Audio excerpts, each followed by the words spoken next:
नमस्कार दोस्तों, स्वागत है आपका study with job YouTube channel में। इस वीडियो में हम लोग देखने वाले हैं बिहार इंटर 2023 का क्वेश्चन बैंक जो प्लेटफॉर्म की तरफ से आता है क्वेश्चन बैंक। इसके बारे में हम लोग ये सेट 6 देखने वाले हैं, ठीक है। और सेट 6 में हम लोग केवल और केवल समान ज्ञान अध्ययन देखेंगे, केवल जीके का क्वेश्चन देखने वाले हैं। इसके बाद जो वीडियो आएगा वो जीएस यानी जनरल साइंस का वीडियो आएगा। और चलिए सेट 6 का हम लोग केवल जीके देख लेते हैं। हमने आप लोगों से डिस्कस किया था कम्युनिटी में और टेलीग्राम पे पूछे थे, यहाँ पे 83% लोगों ने और यूट्यूब पे 86% लोगों ने ये बताया कि जीके का अलग वीडियो लाइए और जनरल साइंस का अलग वीडियो लाइए, ताकि दोनों में अच्छा से डिस्कशन हो सके और क्वेश्चन कम रहेगा तो अच्छा से डिस्कशन हो पाएगा और थोड़ा सा स्लो भी हो पाएगा और अच्छा से हो पाएगा। तो हमने वो किया है। तो इस वीडियो में हम लोग केवल और केवल जीके का क्वेश्चन लिया है। तो क्वेश्चन नंबर थोड़ा सा अलग हो सकते हैं, क्योंकि जैसे 1 से लेकर 90 तक जीके जीएस का क्वेश्चन होता है, लेकिन बीच में कहीं मैथ्स था कहीं साइंस था, तो वहाँ पे हम क्वेश्चन को हटा दिए। तो क्वेश्चन नंबरिंग थोड़ा इधर उधर हो सकता है, तो उस पर ध्यान नहीं दीजिएगा। चलिए हम स्टार्ट करते हैं। क्वेश्चन नंबर 1 है, नेशनल हेराल्ड समाचार पत्र किसने प्रारंभ किया था? नेशनल हेराल्ड समाचार पत्र जवाहरलाल नेहरू के द्वारा प्रारंभ किया गया था। ऑप्शन बी राइट आंसर हो जाएगा। मोतीलाल नेहरू के द्वारा एक इंडिपेंडेंस समाचार पत्र किसके द्वारा? इंडिपेंडेंट समाचार पत्र मोतीलाल नेहरू के द्वारा चालू किया गया था। यहाँ पे समाचार पत्र के बारे में देखें, अगर भारत में समाचार पत्र का विकास अगर स्टार्टिंग से देखें तो सबसे पहले प्रेस का विकास किसके द्वारा किया गया था? पुर्तगालियों के द्वारा किया गया था। पुर्तगाली के द्वारा कब किया गया था? 1550 में। 1550 में। और फर्स्ट पुस्तक कब छपा था? 1557 में फर्स्ट पुस्तक छपा था। कहाँ पे? गोवा में। गोवा के जो पादरी थे इनके द्वारा ये फर्स्ट पुस्तक छापा गया था इंडिया में। और उसके बाद 1780 में, आ जाइए यहाँ पे, 1780 में प्रथम समाचार पत्र जो रिलीज किया गया था, प्रकाशित किया गया था, द बंगाल गजट। कौन सा? The Bengal Gazette. The Bengal Gazette समाचार, प्रथम समाचार पत्र जो है वो रिलीज किया गया था किसके द्वारा? जेम्स अगस्टक हिकी, जेम्स अगस्टक हिकी के द्वारा, ठीक, इनके द्वारा रिलीज किया गया था। यहाँ पे पंडित जवाहरलाल नेहरू की बात हो रहा है, तो पंडित जवाहरलाल नेहरू से संबंधित जो है इनका कुछ पुस्तक भी है जो एग्जाम में आते हैं। जैसे मेरी कहानी पुस्तक इन्हीं के द्वारा लिखा गया था। मेरी कहानी पुस्तक, डिस्कवरी ऑफ इंडिया पुस्तक इन्हीं के द्वारा लिखा गया था। और ग्लिम्पसेज ऑफ वर्ल्ड हिस्ट्री पुस्तक भी इन्हीं के द्वारा लिखा गया था, पंडित जवाहरलाल नेहरू के द्वारा। और अगर भारत में बात किया जाए, भारत में पत्रकारिता के अग्रदूत किसे माना जाता है? भारत में पत्रकारिता के अग्रदूत किसे माना जाता है? तो वह राजा राम मोहन राय को माना जाता है। किसे? राजा राम मोहन राय। राजा राम मोहन राय का दो पत्रिका जो एग्जाम में आता है, एक आता है एक इनका एक डेली पत्रिका छपा था, और एक वीकली यानी एक साप्ताहिक पत्रिका छपा था। जो डेली पत्रिका था उसका नाम क्या था? जो डेली पत्रिका था उसका साप्ताहिक पत्रिका ही इनके द्वारा पहले रिलीज किया गया था, डेली इनके द्वारा बाद में रिलीज किया गया। जो स्टार्टिंग में साप्ताहिक ही, तो इसका नाम था संवाद कौमुदी। कौन सा? संवाद कौमुदी, ठीक है। संवाद कौमुदी साप्ताहिक पत्रिका था। संवाद कौमुदी साप्ताहिक पत्रिका था। और यह किस भाषा में था? तो बंगाली भाषा में था। कौन सा? बंगाली भाषा में था। और इसको 1821 में रिलीज किया गया था। ओके, ये फैक्ट आप याद रखिएगा। इनके द्वारा एक और समाचार पत्र रिलीज किया गया था जिसका नाम था मिरातुल अखबार। मिरातुल अखबार। यह किस भाषा में था? यह था फारसी भाषा में, और यह 1822 में प्रकाशित किया गया था।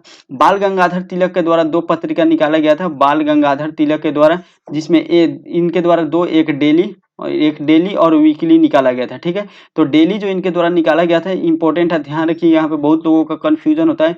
जो केसरी समाचार पत्र निकाला गया था डेली में, केसरी समाचार पत्र, और यह भाषा क्या था? मराठी भाषा में था, ठीक है। लेकिन वीकली समाचार पत्र निकाला गया था मराठा, द मराठा, ठीक है, द मराठा, ठीक है। लेकिन एक किस भाषा में था? इंग्लिश भाषा में था।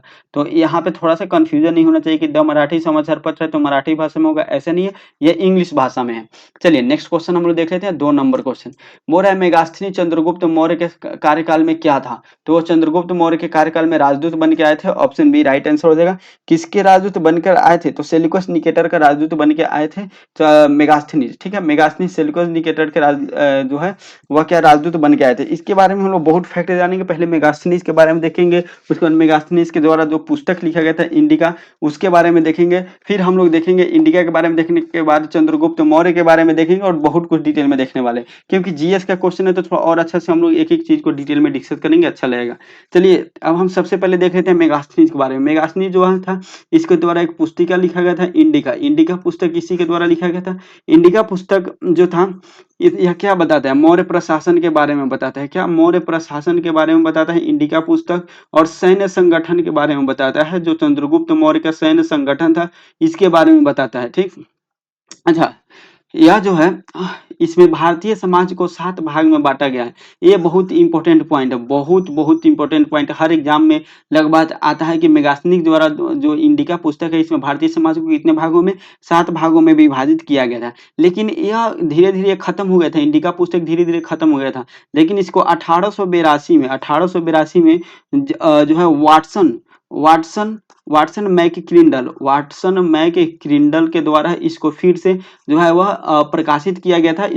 इसको पुनर्जीवित करके प्रकाशित किया गया था। इसका फर्स्ट संस्करण 1882 में इंडिका का फर्स्ट संस्करण, ठीक है, वाटसन मैक क्रिंडल के द्वारा। तो ये हो गया इंडिका से संबंधित इंपॉर्टेंट फैक्ट। ठीक है, पाटलिपुत्र जो है मेगास्थनीज कहाँ रहता था? पाटलिपुत्र में रहता था। कहाँ पे? पाटलिपुत्र में रहता था, जो चंद्रगुप्त मौर्य की राजधानी हुआ करता था। अब हम लोग देखते हैं चंद्रगुप्त मौर्य के बारे में। चंद्रगुप्त मौर्य कौन था भाई साहब? तो ये जो है मौर्य वंश के संस्थापक था। कौन था? मौर्य वंश के संस्थापक थे। मौर्य वंश के संस्थापक, ओके, ठीक है, मौर्य वंश के संस्थापक थे। तो ये किस वंश को हराकर? नंद वंश को जो मगध से खत्म किए थे, जो इसका अंतिम राजा था घनानंद था, इसको पराजित करके फिर यहाँ मौर्य वंश का स्थापना किए थे चंद्रगुप्त मौर्य, और फिर राजा बने थे। किसके सहायता से बने थे? तो ये इनके सहायता किए थे चाणक्य। इनके द्वारा, चाणक्य के द्वारा सहायता किया गया था। चाणक्य का और नाम क्या है? कौटिल्य है। और नाम कौटिल्य है। इनको विष्णुगुप्त के नाम से भी हम लोग जानते हैं, विष्णुगुप्त। ये भी फैक्ट आप याद रखिए, विष्णुगुप्त के नाम से जानते हैं। इनके द्वारा एक पुस्तक लिखा गया था, अर्थशास्त्र। अर्थशास्त्र पुस्तक किसके द्वारा लिखा गया था? विष्णुगुप्त यानी कौटिल्य के द्वारा लिखा गया था। ये फैक्ट आप याद रखिएगा। बाद में चंद्रगुप्त मौर्य ने क्या किए? तो ये श्रावण बेलगोला कर्नाटक में जैन धर्म को अपना लिया। श्रावण बेलगोला कर्नाटक में चले गए और वहां पे संलेखना विधि से क्या किए? संलेखना विधि से मोक्ष को प्राप्त कर लिए। क्या कर लिए? मोक्ष को प्राप्त कर लिए। ठीक है, मोक्ष को प्राप्त कर लिए। ठीक है, तो ये है फैक्ट इनसे। किसे? चंद्रगुप्त मौर्य। अब चाणक्य के बारे में ना कुछ क्वेश्चन एग्जाम में आता है, जो आप जान लीजिए। सबसे पहले पूछेगा चंद्रगुप्त मौर्य के प्रधानमंत्री कौन थे? तो वो चाणक्य थे। ओके, एक क्वेश्चन ये भी आता है कि जो चंद्रगुप्त मौर्य थे किस विश्वविद्यालय से पढ़े थे? तो तक्षशिला विश्वविद्यालय से चंद्रगुप्त मौर्य पढ़े थे। तक्षशिला यहाँ पे स्टूडेंट भी रहे थे और यहाँ पे टीचर के रूप में भी काम किए थे। तक्षशिला विश्वविद्यालय किन 2 नदियों के बीच स्थित है? तो सिंधु और प्लस झेलम के बीच स्थित है। ये भी फैक्ट याद रखिएगा। वर्तमान में पाकिस्तान में है तक्षशिला विश्वविद्यालय। ठीक, तो ये फैक्ट आप याद रखिएगा। इससे ज्यादा कुछ फैक्ट आएगा भी नहीं। चलिए हम लोग नेक्स्ट क्वेश्चन देख लेते हैं। तीसरा नंबर, बोला गुरु गोविंद सिंह की शिक्षा कहाँ हुई और उन्हें पार्सियन कहाँ सीखे थे? शिक्षा जो है और पार्सियन ये पटना में सीखे थे। ऑप्शन सी राइट आंसर हो जाएगा। और जन्म भी इनका पटना साहिब में ही हुआ था। कब? 1666 ईस्वी में। अगर डेट पूछेगा तो 5 जनवरी 1666 याद रखिए, क्योंकि आजकल एग्जाम में ना क्वेश्चन बहुत डीप से पूछ रहा है, तो आपको डेट भी याद रखना जरूरी है। 5 जनवरी 1666 ईस्वी को हुआ था पटना में। एग्जैक्ट कहाँ पे? तो पटना साहिब में। ठीक है, पटना साहिब में इनका जन्म हुआ था। अच्छा, पटना साहिब में एक गुरुद्वारा भी है। क्या है? गुरुद्वारा। यह गुरुद्वारा किसके द्वारा बनवाया गया था? महाराजा रंजीत सिंह के द्वारा बनवाया गया था, जो बहुत भव्य गुरुद्वारा। कभी जाइए, बहुत शांति मिलता है जब अंदर बैठिएगा तो। महाराणा रंजीत सिंह के द्वारा यह गुरुद्वारा बनाया गया था। ओके, और ये पार्सियन भी यही पटना में सीखे थे। गुरु गोविंद सिंह जो थे वह सिखों के 10वें और अंतिम गुरु थे। सिखों के कौन थे? 10वें गुरु थे। सिखों के 10वें गुरु और अंतिम गुरु भी यही थे, गुरु गोविंद सिंह थे। इन्होंने ही खालसा पंथ का स्थापना किया था।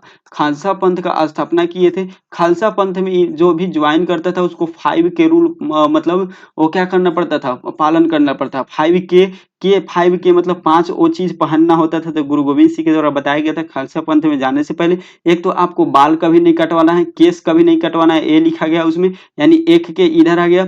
ठीक है, फिर उसके बाद कंघा रखना है। दूसरी का सेकेंड का आ गया इसमें, कंघा लकड़ी का कंघा होना चाहिए। फिर किरपान रखना है। ठीक है, किरपान 5 के का मतलब हुआ। तीसरा के आ गया।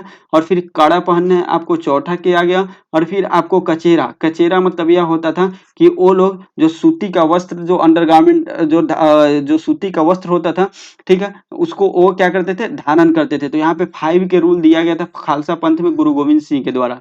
ठीक, चलिए, गुरु गोविंद सिंह का हत्या कर दिया गया था किसके द्वारा? 1708 में इनका हत्या कर दिया गया था किसके द्वारा? नांदेड़ के द्वारा। नांदेड़ कौन थे? तो ये अफगान के रहने वाले हत्यारा थे, अफगान के रहने वाले थे। ये फैक्ट आप याद रखिएगा। अच्छा, सिखों के ये 10वें गुरु थे। बाकी हम लोग यहाँ पे हम सिख के जितने भी गुरु हैं सभी के बारे में फटाफट डिस्कस कर लेते हैं। डिटेल में हम लोग नहीं लिखेंगे, बस आप ध्यान एकत्रित करके सुन लीजिए, बहुत इंपॉर्टेंट पॉइंट बताने जा रहे हैं। जो सिख के फर्स्ट गुरु है वो गुरु नानक को माना जाता है, क्योंकि इन्होंने ही क्या किया? माना जाता है कि इन्होंने ही सिख वंश का स्थापना, सिख जो है धर्म का इसका स्थापना किए थे, ठीक है। और लंगर का अवधारणा भी इन्हीं के द्वारा दिया गया था। जो सेकेंड गुरु थे जिनका नाम था अंगद, गुरु अंगद, ठीक है। ये गुरुमुखी लिपि भी इन्हीं के द्वारा दिया गया था। जो थर्ड गुरु थे इनका नाम था अमरदास। अमरदास के द्वारा खर्ज विवाह का स्टार्ट इन्हीं के द्वारा किया गया था। और इन्होंने के द्वारा जो सिख धर्म है इसके प्रचार के लिए दो अनुयायी नियुक्त किया गया था। एक का नाम था मंजी था या मेल था, ठीक है। और एक फीमेल नियुक्त की गई थी जिसका नाम था पीरी, जो फीमेल कैटेगरी से बिलोंग करती थी। जो फोर्थ नंबर सिखों के जो चौथे गुरु थे वह कौन थे? रामदास थे। कौन थे? रामदास थे। और जो रामदास के द्वारा अमृतसर शहर बसाया गया था। जो फिफ्थ गुरु थे इनके द्वारा गुरु अर्जुन देव थे। अर्जुन देव के द्वारा जो है वह स्वर्ण मंदिर का निर्माण करवाया गया था, मतलब स्वर्ण मंदिर का नींव रखा गया था इन्हीं के द्वारा, ठीक है। जो 6 नंबर गुरु थे जिनका नाम था हरगोविंद सिंह के द्वारा अकाल तख्त का स्थापना किया गया था। जो 7वें गुरु थे सिखों के जिनका नाम था गुरु हर राय इनका नाम था। तो इनके द्वारा दारा सिखों का आश्रय दिया गया था। दारा सिखों का आश्रय हर राय दिए थे, ठीक है। यह 7 हो गए। हम लोग 8वें गुरु की बात करते हैं। 8वें गुरु थे गुरु हरकृष्ण थे। हरकृष्ण क्या थे? तो ये औरंगजेब के समय इनकी मृत्यु हो गई थी। औरंगजेब के दरबार में हरकृष्ण का ये मात्र 5 वर्ष के थे उस टाइम। 9वें गुरु जो थे वह कौन थे? गुरु तेग बहादुर थे जिनकी हत्या औरंगजेब के द्वारा कर दिया गया था। तेग बहादुर की हत्या कर दिया गया था, ठीक है। गुरु तेग बहादुर की हत्या औरंगजेब के द्वारा कर दी गई थी। इंपॉर्टेंट है, याद रखिएगा। दिल्ली में मेट्रो स्टेशन भी है, गुरु तेग बहादुर मेट्रो स्टेशन, जहां पे गुरुद्वारा भी है और उसी जगह पे औरंगजेब के द्वारा इनकी हत्या की गई थी। जो 10वें नंबर के गुरु गोविंद सिंह के बारे में हम लोग डिटेल पढ़ ली। एक 11वें नंबर के गुरु माना जाता है गुरु ग्रंथ साहिब को माना जाता है। इसके बाद सिख धर्म के कोई गुरु नहीं होंगे। ये अंतिम 11वें, मतलब अंतिम जो इंसान के रूप में 10वें गुरु थे, लेकिन जो 11वें गुरु माना जाता है वह जो गुरु ग्रंथ साहिब जो है पुस्तक, जो सिख के पवित्र पुस्तक माने जाते हैं, जिसको आदि ग्रंथ के नाम से भी हम लोग जानते हैं। अब इसी के अनुसार पूरा सिख धर्म आगे फ्यूचर में चलते जाएगा। तो उम्मीद करते हैं आप सब चीज समझ गए होंगे। इससे रिलेटेड अगर कोई भी फैक्ट अगर आपके और दिमाग में आता है तो आप कमेंट करके जरूर बताइएगा, हम उसको जरूर अच्छे से डिस्कस कर लेंगे। चौथा नंबर क्वेश्चन है, अमजद अली खान किस यंत्र बजाने के लिए जाने जाते हैं? अमजद अली खान जो है यह किस यंत्र बजाने के लिए जाने जाते हैं? तो यह सरोद यंत्र बजाते हैं अमजद अली खान। अब सरोद को बजाने वाले और कौन कौन से हैं? अमजद अली खान, अकबर अली खान, ये भी आप याद रखिएगा, ठीक है। अलाउद्दीन खां, हाफिज खां, विश्वजीत राय चौधरी, जरीन दारूवाला, मुकेश शर्मा, ये लोग कौन थे? सरोद बजाते थे। सारंगी बजाने वाले कौन कौन थे? सारंगी बजाने वाले के नाम हम लोग देख लेते हैं। सारंगी नारायण विनायक, सुल्तान खान, अब्दुल रहीम खान, अहमद खान, गुलाम सबीर खान, गोपाल मिश्र, ये सब क्या सारंगी बजाते थे। सितार बजाने में कौन कौन थे? सितार बजाने वाले में थे पंडित रविशंकर, सितार वादक थे, ठीक है। निखिल बनर्जी सितार वादक थे। बिलायत खान, वंदे हसन, शाहिद परवेज, उमा शंकर और बुधादित्य मुखर्जी, ये सब की सितार वादक थे। इंपॉर्टेंट है, याद रखिएगा। जो तबला वादक कौन कौन थे? तबला वादक में थे अल्लाह रखा खां, जाकिर हुसैन, चतुरलाल, अनोखे लाल मिश्र, गुदई महाराज और किशन महाराज। एक किससे संबंधित है? तबला वादक से थे। जो गुदई महाराज और किशन महाराज है, इनको याद रखिएगा क्योंकि उत्तर प्रदेश के उत्तर भारत से लोग संबंधित है, तो इंपॉर्टेंट हो जाता है। नेक्स्ट हम देख लेते हैं 5वां नंबर क्वेश्चन। अबेकस की खोज इस दौरान हुई थी। अबेकस की खोज कब हुआ था? वह ग्रीक सभ्यता काल के दौरान हुआ था। ऑप्शन सी राइट आंसर हो जाएगा, ठीक है। अबेकस का कहाँ हुआ था? तो ये बेबीलोन में हुआ था। इसका खोज बेबीलोन में हुआ था। कब? 3000 ईसा पूर्व में इसका खोज हुआ था, अबेकस का खोज, ठीक है। विश्व में 6 सभ्यता मानी जाती है, प्राचीन सभ्यता, जिसमें हम लोग का सिंधु घाटी सभ्यता है, रोमन सभ्यता है, ठीक है। एक याद रखिएगा दजला फरात, ये बहुत कम देखने को मिलता है लेकिन एग्जाम में क्वेश्चन आ जाता है इसे, बुक वगैरह में बहुत कम देखने को मिलता है। दजला फरात जो है यह सभ्यता, ठीक है, मेसोपोटामिया के सभ्यता से संबंधित है, मेसोपोटामिया की सभ्यता से संबंधित है, ठीक है, ये याद रखिएगा। सबसे प्राचीन सभ्यता कौन सी है? नील नदी की सभ्यता, नील नदी घाटी सभ्यता जो है सबसे प्राचीन सभ्यता है। रोमन सभ्यता एवं ग्रीक सभ्यता भी इसी के अंतर्गत आता है, जो 6 प्रमुख सभ्यता है। एक हांगो नदी सभ्यता है जो चीन से संबंधित है, हांगो नदी सभ्यता चीन से संबंधित है। सिंधु घाटी सभ्यता ये इंडिया से संबंधित है, ठीक है, भारत से संबंधित है। नेक्स्ट हम देखते हैं 6ठा नंबर क्वेश्चन। बोल रहा है 18वीं शताब्दी में किस देश ने जर्मनी पर शासन किया था? जर्मनी पर शासन 18वीं सदी में किसने किया था? ऑस्ट्रिया ने किया था। ऑप्शन बी राइट आंसर हो जाएगा। ऑस्ट्रिया की राजधानी कहाँ है? वियना है। ऑस्ट्रिया की राजधानी वियना है और यहाँ का मुद्रा क्या है? यूरो यहाँ का मुद्रा है, ठीक है। और किस पे? जर्मनी पे हुआ था। जर्मनी का राजधानी कहाँ है? बर्लिन है। जर्मनी का राजधानी बर्लिन है और यहाँ का भी मुद्रा क्या है? यूरो है। ये भी फैक्ट याद रखिएगा। और यह कब हुआ था? 1871 में जर्मनी का एकीकरण हुआ था। ये इंपॉर्टेंट क्वेश्चन है, वर्ल्ड हिस्ट्री से फेमस क्वेश्चन आता है। जर्मनी का एकीकरण कब हुआ था? 1871 ईस्वी में इसका एकीकरण कर दिया गया था। इसके एकीकरण में किसका महत्वपूर्ण योगदान था? बिस्मार्क का महत्वपूर्ण योगदान था। इंपॉर्टेंट है। बिस्मार्क कहाँ से संबंधित है? एक क्वेश्चन आता है तो जर्मनी से संबंधित है, ये भी फैक्ट आप याद रखिएगा, ठीक है। चलिए, ये हो गया। बाकी इंग्लैंड की राजधानी लंदन है, ठीक है। और फ्रांस यहाँ की राजधानी मुद्रा पौंड है। फ्रांस की राजधानी कहाँ है? पेरिस है। पेरिस से 2 चीज याद रखिएगा, एक यूनेस्को का हेडक्वार्टर है पेरिस में और एक FATF का हेडक्वार्टर भी पेरिस है। चीन की राजधानी बीजिंग है और यहाँ का मुद्रा युआन है। नेक्स्ट हम लोग देख लेते हैं 7 नंबर क्वेश्चन। बोल रहा है भारत के दोनों लोकसभा और राज्यसभा में कोरम के लिए कुल सदस्यों का कौन सा आवश्यक है? सबसे पहले कोरम क्या होता है? देखिए, आप संविधान के आर्टिकल 100 में, आर्टिकल 100 में कोरम यानी कोरम की बात की गई है। कोरम का मतलब होता है गणपूर्ति। मतलब यह हुआ कि जैसे आप मान लेते हैं लोकसभा राज्यसभा में एक कोरम बनाया गया है, एक एग्जैक्ट नंबर बताता है कि जितने भी सदस्य होंगे उसके 1/10 सदस्य अगर आएंगे, उसकी 1/10 सदस्य आएंगे तभी जो है यह सदन स्टार्ट होगा। अब लोकसभा में किसी दिन एक सांसद चले गए तो थोड़ी ना उनके लिए पूरा सदन चलेगा। एक सांसद से नहीं चलेगा, 10 सांसद से भी नहीं चलेगा। इसीलिए एक प्रावधान बनाया गया है कि कम से कम 1/10 अगर सदस्य आएंगे, चाहे लोकसभा हो राज्यसभा हो, तभी वह जो है वह सेशन प्रारंभ होगा, आगे चलेगा। तो ऑप्शन बी इसका राइट आंसर हो जाएगा। किस अनुच्छेद के अंतर्गत? तो अनुच्छेद 100 के अंतर्गत इसका बात की गई है संविधान में। 8वां नंबर क्वेश्चन है साप्ताहिक शार्ली एब्दो कहाँ से प्रकाशित किया गया? साप्ताहिक शार्ली एब्दो ये कहाँ से प्रकाशित किया गया था? तो यह प्रकाशित किया गया था पेरिस से। ऑप्शन बी राइट आंसर हो जाएगा। अच्छा, ये क्यों? ये पेरिस का है, इतना फेमस क्यों? हुआ क्या था कि इस पे आतंकवादी हमला हुआ था इसके कार्यालय पे, ये समाचार पत्र पे काफी फेमस हुआ था। इसके समाचार पत्र पे क्या हुआ था? आतंकवादी हमला हुआ था जिसमें 7 व्यक्ति का यह हत्या हो गया था इसी में, जिसके कारण ये काफी फेमस हुआ था। कब? ये हुआ था 2016 में। 2016 में, इसलिए ये जो 2017 का हम लोग प्रीवियस ईयर देख रहे हैं इसमें क्वेश्चन आया हुआ था बिहार SSC में। नेक्स्ट है H1N1। H1N1 इसके द्वारा होता है। H1N1 विषाणु से होने वाला रोग है। ऑप्शन ए राइट आंसर हो जाएगा। बिना विषाणु से संबंधित एक फैक्ट जान लीजिए, विषाणु जो होता है वह निर्जीव भी होता है। जब तक यह किसी मनुष्य के संपर्क में नहीं आया रहता है तब तक यह निर्जीव रहता है। जैसे ही मनुष्य के शरीर के अंदर आता है यह सजीव हो जाता है, क्योंकि इसको पोषक तत्व मिलने लगता है। इसलिए कोरोना के टाइम जो है वह बोला जाता था कि कोई भी सामान आप बाहर से खरीद के लाइए तो उसको 12 से 24 घंटा तक बाहर रखिए, ताकि उसको पोषक तत्व नहीं मिलेगा तो मर जाएगा। उसके बाद आप उस प्रोडक्ट को यूज कीजिएगा तो आपको वायरस नहीं होगा, ठीक। ये बात किया गया था। अब देखिए, फ्लू से संबंधित ना 2 क्वेश्चन समझिए, ठीक है, अभी इसी से रिलेटेड है। एक होता है बर्ड फ्लू, एक होता है बर्ड फ्लू और एक होता है स्वाइन फ्लू। एक होता है बर्ड फ्लू और एक होता है स्वाइन फ्लू। तो जो दोनों में H और N होता है, ठीक, दोनों में H और N होता है। एक में होता है 11, ठीक है, एक में होता है 51। तो जब जो H1N1 जो होता है, H1N1 इसको हम लोग बोलते हैं स्वाइन फ्लू। जो यहाँ पे है इसको हम लोग क्या बोलते हैं? Swine flu. WHO के द्वारा भी इसको स्वाइन फ्लू ही नाम से घोषित किया गया था। लेकिन जो H5N1 होता है, H5N1 होता है, इसको हम लोग बोलते हैं बर्ड फ्लू, ठीक है। दोनों विषाणु से होने वाला ही रोग है। विषाणु मतलब क्या हो? वायरस से होने वाला रोग है। ये भी फैक्ट आप याद रखिएगा। चलिए नेक्स्ट हम लोग देख लेते हैं 10 नंबर क्वेश्चन।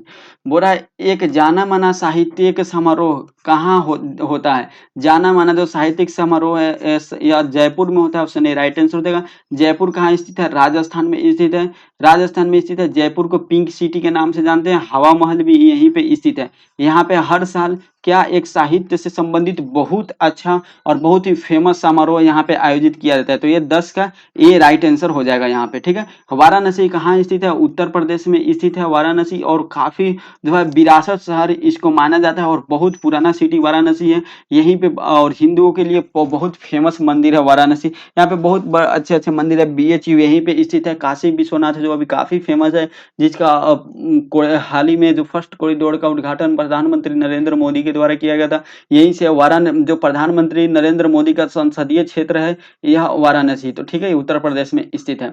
उदयपुर राजस्थान में स्थित है। इसको झीलों का शहर बोला जाता है। भारत का झीलों का शहर किसको बोला जाता है? तो यह उदयपुर को बोला जाता है। बाकी दिल्ली आपको पता ही है। नेक्स्ट हम देख लेते हैं 11 नंबर क्वेश्चन। बुद्ध से संबंधित अवसरों से जुड़े प्रतीकों में स्तूप इसका प्रतीक है। स्तूप का मतलब क्या होता है? बौद्ध धर्म से जो संबंधित है, ठीक है। तो स्तूप का मतलब यह होता है कि स्तूप में क्या होगा? तो स्तूप में मृत्यु से संबंधित है। जो भी बौद्ध भगवान का जो भी मृत्यु से संबंधित जितने भी फैक्ट हैं, सबको स्तूप में सजा के रखा जाता था। और भारत में बहुत फेमस फेमस स्तूप है, जैसे केसरिया बौद्ध स्तूप है, ठीक है, जो बिहार में पूर्वी चंपारण जिला में पड़ता है। ओके, केसरिया बौद्ध स्तूप, सांची का स्तूप, ये सब फेमस है। तो बौद्ध धर्म से ना अलग अलग चीज के लिए अलग अलग जो है फेमस है, ठीक है। सबसे पहले ऑप्शन देख लेते हैं। पहला उपदेश उन्होंने कहाँ दिया था? सारनाथ में दिया था, ठीक है, सारनाथ में दिए थे। जन्म उनका कहाँ हुआ था? लुम्बिनी में हुआ था। नेपाल में कब हुआ था? 563 ईसा पूर्व में हुआ था, ठीक है, 563 ईसा। कुशीनगर में क्या हुआ था? मृत्यु हो गया था इनका कुशीनगर में। अब चलिए, अब इनके बारे में देख लेते हैं। जैसे गौतम बुद्ध का जो मृत्यु से संबंधित क्या है? स्तूप है, ठीक। और सबसे बड़ा स्तूप कौन सा है? सबसे बड़ा स्तूप है सांची का स्तूप। सांची का स्तूप, सांची का स्तूप सबसे बड़ा स्तूप है, सांची का स्तूप, ठीक। और चैत्य स्थल अगर पूछेगा तो चैत्य स्थल पूजा से संबंधित है। चैत्य स्थल बौद्ध धर्म में क्या चीज से संबंधित है? या पूजा से संबंधित है। चैत्य स्थल पूजा से संबंधित है। अगर पूछेगा मठ कहाँ, मठ जो है, मठ क्या चीज से संबंधित है? तो मठ वह है जहाँ जो बौद्ध धर्म के भिक्षु और भिक्षुनी जो है वह निवास करते थे, रहते थे, वहां उसको मठ बोला जाता है। विहार क्या है? विहार जो है वो बौद्ध धर्म के शिक्षा का केंद्र हुआ करता था, विहार, ठीक। और गृह त्याग से एक और फैक्ट आता है। गृह त्याग को महाविनिष्क्रमण के नाम से जाना जाता है। क्या? महाविनिष्क्रमण के नाम से जाना जाता है। और मृत्यु को महापरिनिर्वाण के नाम से इनको जाना गया था। नेक्स्ट हम देख लेते हैं 12 नंबर क्वेश्चन। बोला गुप्त वंश का अंतिम शासक था। गुप्त वंश का अंतिम शासक कौन था? कुमार गुप्त था। ऑप्शन डी राइट आंसर हो जाएगा। कुमार गुप्त के द्वारा ही जो माफ कीजिएगा, गुप्त वंश का अंतिम शासक विष्णुगुप्त था, कुमार गुप्त नहीं था। विष्णुगुप्त इसका राइट आंसर हो जाएगा, ठीक है। कुमार गुप्त नहीं होगा, यहाँ पे कुमार गुप्त को हम मिटा ही देते हैं। हाँ, विष्णुगुप्त इसका अंतिम शासक था। किसका? तो वह गुप्त वंश का, ठीक। चलिए, अब इसके बारे में हम लोग डिटेल देख लेते हैं। जैसे अगर हम देखेंगे गुप्त वंश के बारे में, तो जो श्रीगुप्त थे इसके संस्थापक थे गुप्त वंश के, ठीक है। श्रीगुप्त इसके संस्थापक थे गुप्त वंश का, ठीक है। चलिए, स्कंदगुप्त के बारे में देख लेते हैं। स्कंदगुप्त से संबंधित एक चीज याद रखिएगा, भीतरी स्तंभ अभिलेख। भीतरी स्तंभ अभिलेख किससे संबंधित है? जो है वह स्कंदगुप्त से संबंधित है। कुमार गुप्त ने नालंदा विश्वविद्यालय के निर्माण कुमार गुप्त के द्वारा करवाया गया था। फिर से इसको पुनर्जीवित धर्मपाल के द्वारा कराया गया था। धर्मपाल के द्वारा, ये भी क्वेश्चन आता है। धर्मपाल के द्वारा एक बिहार में यूनिवर्सिटी बनाया गया था, विक्रमशिला विश्वविद्यालय। विक्रमशिला विश्वविद्यालय किसके द्वारा? धर्मपाल के द्वारा ही बनवाया गया था बिहार में। चलिए, गुप्त वंश का जो वास्तविक संस्थापक भी एक पूछता है, तो विश्व गुप्त वंश का जो वास्तविक संस्थापक थे वह चंद्रगुप्त प्रथम थे। कौन थे? चंद्रगुप्त प्रथम। और सबसे शक्तिशाली कौन थे? चंद्रगुप्त द्वितीय थे। गुप्त वंश से संबंधित एक और सबसे शक्तिशाली शासक थे समुद्रगुप्त। कौन थे? समुद्रगुप्त थे। समुद्रगुप्त को भारत का नेपोलियन कहा जाता है। भारत का नेपोलियन कहा जाता है समुद्रगुप्त। और यह किसने कहा था? ये भी क्वेश्चन आता है। तो यह किया था विसेंट स्मिथ के द्वारा। विसेंट स्मिथ इनको कहा था भारत का नेपोलियन, ठीक। चलिए, नेक्स्ट हम लोग देख लेते हैं 13 नंबर क्वेश्चन। किसने दाऊद को पटना और हाजीपुर से खदेड़ कर बाहर कर दिया था? दाऊद को पटना से हाजीपुर से खदेड़ कर अकबर ने बाहर कर दिया था। ऑप्शन डी राइट आंसर हो जाएगा। मुल्ला दाऊद क्या था? एक विद्रोही था, जो कब विद्रोह किया था? 1574 से 1576 के समय में विद्रोह किया था अकबर के शासनकाल में, और अकबर ने इसको भगा दिया था। ठीक है, मिर्जा हाकिम जो था ये भी काबुल के क्षेत्र में, मिर्जा हाकिम भी अगर पूछेगा तो ये भी मिर्जा हाकिम जो था, मिर्जा हाकिम ये काबुल के क्षेत्र में विद्रोह किया था, लेकिन ये किसके काल में, ये भी अकबर के काल में ही किया था। अकबर के काल को हिंदी साहित्य का स्वर्ण काल कहा जाता है। हिंदी साहित्य का स्वर्ण काल किसके काल को कहा जाता है, अकबर के काल को कहा जाता है हिंदी साहित्य का स्वर्ण काल।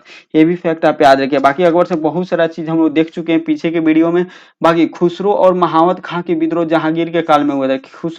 खुसरो खुसरो और महावत खां का विद्रोह जहांगीर के काल में हुआ था। बाबर जो था वह मुगल वंश के संस्थापक था, और बाबर के बेटा कौन था, हुमायूं के बेटा था कौन, अकबर। ये भी फैक्ट आप याद रखिएगा। नेक्स्ट हम लोग देख लेते हैं, बिलीग्राम का युद्ध हुमायूं और शेरशाह सूरी के बीच हुआ था 1540 में, जिसके बाद हुमायूं क्या हुआ था, भाग गया था। चलिए नेक्स्ट हम लोग देख लेते हैं। 14 नंबर क्वेश्चन बोल रहा है, अकबर के राजा दरबार में कितने रत्न थे। अकबर के राज दरबार में 9 रत्न थे। सभी का नाम याद रखना महत्वपूर्ण है। एक थे बीरबल थे, मानसी थे, अबुल फजल थे, ठीक है, टोडरमल थे। फिर उसके बाद अब्दुल रहीम खान खाना थे, तानसेन थे, तानसेन के बाद मुल्ला दो प्याजा थे। उसके बाद थे हकीम हुकाम थे, और एक फैजी थे। टोटल 9 रत्न थे। कौन, किसके दरबार में, तो अकबर के दरबार में रहते थे। बाकी ये दरबारी से संबंधित और भी क्वेश्चन आता है। जैसे क्वेश्चन ये आता है कि चंद्रगुप्त द्वितीय के दरबार में भी कौन थे, 9 रत्न थे। चंद्रगुप्त द्वितीय के दरबार में भी 9 रत्न रहते थे। शिवाजी के दरबार में कौन रहते थे, अष्टप्रधान रहते थे। शिवाजी के दरबार में कौन, अष्टप्रधान रहते थे। ठीक है, कृष्ण देव राय के दरबार में कौन थे, अष्टदिग्गज रहते थे। अष्टदिग्गज किसके दरबार में रहते थे, कृष्ण देव राय के दरबार में रहते थे। नेक्स्ट हम लोग देख लेते हैं 15 नंबर क्वेश्चन। बोल रहा है, गोवा से पूर्व पुर्तगालियों की भारत में कौन सी राजधानी थी। गोवा से पूर्व जो उनका राजधानी कौन था, कोचिन था। ऑप्शन ए राइट आंसर हो जाएगा, पुर्तगाली। ठीक है, भारत में आने वाले प्रथम पुर्तगाल जो है वह यूरोपीय कंपनी कौन था, वह पुर्तगाली ही थी। ठीक है, 1510 ईस्वी में क्या हुआ था, गोवा तब कब राजधानी बना, पहले कोचिंग था, और 1510 ईस्वी में क्या हुआ, जो है इसके गवर्नर, पुर्तगाली के गवर्नर आए हुए थे, जिसका नाम था अल्बुकर्क ने क्या किया, गोवा को आदिल शाह से छीन लिया था। यूसुफ आदिल शाह उसका पूरा नाम था। इससे छीन के और फिर इसको गोवा को राजधानी बना दिया था। कोचीन में प्रथम कारखाना पुर्तगालियों के द्वारा खोला गया था 1502 ईस्वी में। ठीक है, 1502 ईस्वी में। आपको एक चीज बता दें, देखिए 1498 ईस्वी में वास्को डी गामा आया, और 1502 ईस्वी में फैक्ट्री ओपन कर ली। इसलिए जो है यूरोपीय कंपनी इतना तेजी से भारत में अपना वर्चस्व जमान ली, क्योंकि वो जो भी काम करते थे बहुत फास्ट करते थे। कितना 5 साल में अपना एक फैक्ट्री भी स्थापित कर ली, यहाँ पे, कहाँ पे, गोवा में। ठीक, भारत में आकर दूसरी जगह से, और हम लोग भारत में रह के ही अपने ही देश में एक छोटा सा पुल बनाने में 20 साल प्लस लग जाता है। इसीलिए डेवलपमेंट इतना पीछे है। ठीक, ये समझिए, अगर आप कोई भी चीज को कोई भी आपका चीज है उसको फोकस करके कीजिएगा, तो वो जितना जल्दी कीजिएगा उतना ज्यादा आप आगे बढ़िएगा कोई भी चीज। ठीक, तो यहाँ से कुछ हिस्ट्री से सीखना भी चाहिए। चलिए, हम लोग क्या थे, कहाँ पे थे, पुर्तगालियों को यहाँ पे बुला दिए थे भारत में। ठीक है, यहाँ पे क्वेश्चन बिहार से रिलेटेड हम लोग पढ़े, तो पटना से संबंधित एक क्वेश्चन याद आएगा। 1632 में जो एक डच ईस्ट इंडिया कंपनी था, ये पटना में अपना फैक्ट्री स्थापित किए थे, डच ईस्ट इंडिया कंपनी 1632 में। ये भी फैक्ट आप याद रखिएगा। चलिए नेक्स्ट हम लोग देख लेते हैं 18 नंबर क्वेश्चन, उत्तरी गोलार्ध में सबसे लंबी रात्रि कब होती है। देखिए, कुछ डेट आप याद रखिए, इंपॉर्टेंट डेट याद रखिएगा। ठीक है, इंपॉर्टेंट डेट आपको याद रखना है। इसमें कौन कौन सा डेट याद रखना है आपको, देखिए आपको याद रखना है 22 दिसंबर। इसका आंसर 22 दिसंबर होगा, लेकिन देखिए हम 22 दिसंबर याद रखें। ठीक है, और 21 जून याद रखें। 22 दिसंबर, 21 जून। 22 दिसंबर को क्या होता है, उत्तरी गोलार्ध में, जब उत्तरी गोलार्ध में सबसे लंबी रात हुआ था। जब उत्तरी गोलार्ध में यह लंबी रात होगा, ठीक है, तो दक्षिणी गोलार्ध में, ठीक है, तो उत्तरी गोलार्ध में सबसे छोटा दिन होगा किसमें, उत्तरी गोलार्ध में। ठीक है, दक्षिणी गोलार्ध में क्या होगा, दक्षिणी गोलार्ध में ठीक इसके उल्टा होगा। दक्षिणी गोलार्ध में छोटा रात होगा और लंबा दिन होगा।